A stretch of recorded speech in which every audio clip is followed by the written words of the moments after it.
હવે અત્યારે અમારી વિરુદ્ધમાં ફરિયાદ કરવાની ફેશન નીકળી છે. ફેશન ગમે એમ કરી અને આની ઉપર ફરિયાદ કરો અને બને એટલું એને હેરાન થાય અથવા તો એ બુદ્ધિપૂર્વક હવે બોલતા બંધ થાય કે વગેરે વગેરે.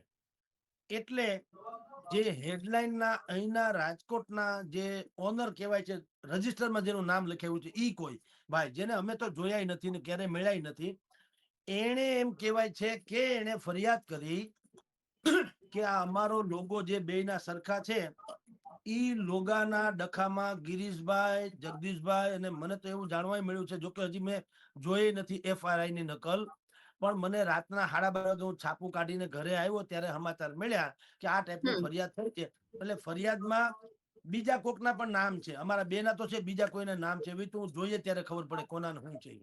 પણ એમ કે 40 લાખ રૂપિયાની ખંડણી માગી. અત્યારે હમણાં છે ને ખંડણી શબ્દ બહુ પોપ્યુલર થઈ ગયો. કોઈ ઉઘરાણી કરતું જ નથી, ખંડણી જ માગે સીધે સીધી. બરાબર.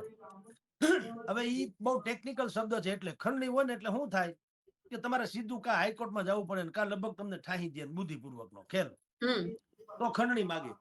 એટલે ઉઘરાણી આવતી નથી ને ખંડણીની ક્યાં પત્રખાંડો, કે માફિયા છે ખંડણી આપે, ઉઘરાણી આવતી નથી. 5 રૂપિયા કોકને દીધા લીધા હોય તો. પણ હવે જે જો સામ દામ દંડ ભેદ સરકાર પાસે બધું જ હોય ને. ચૈતર વસાવાને જો 6 મહિના સુધી જામીન ન મળતા હોય તો આપણે તો કઈ વાડીના મૂળા બની કયો? સ્વાભાવિક વાત છે.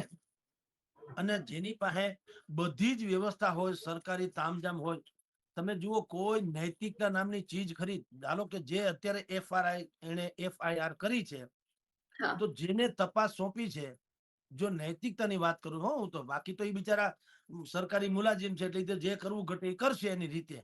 પણ નહીતર તો એને પૂછવું જોઈએ ને 5 જણાને, હું ક્યાં કઈ આમાં કોઈ ડોન છું કે ભાઈ મારી સામે આવાય નહીં.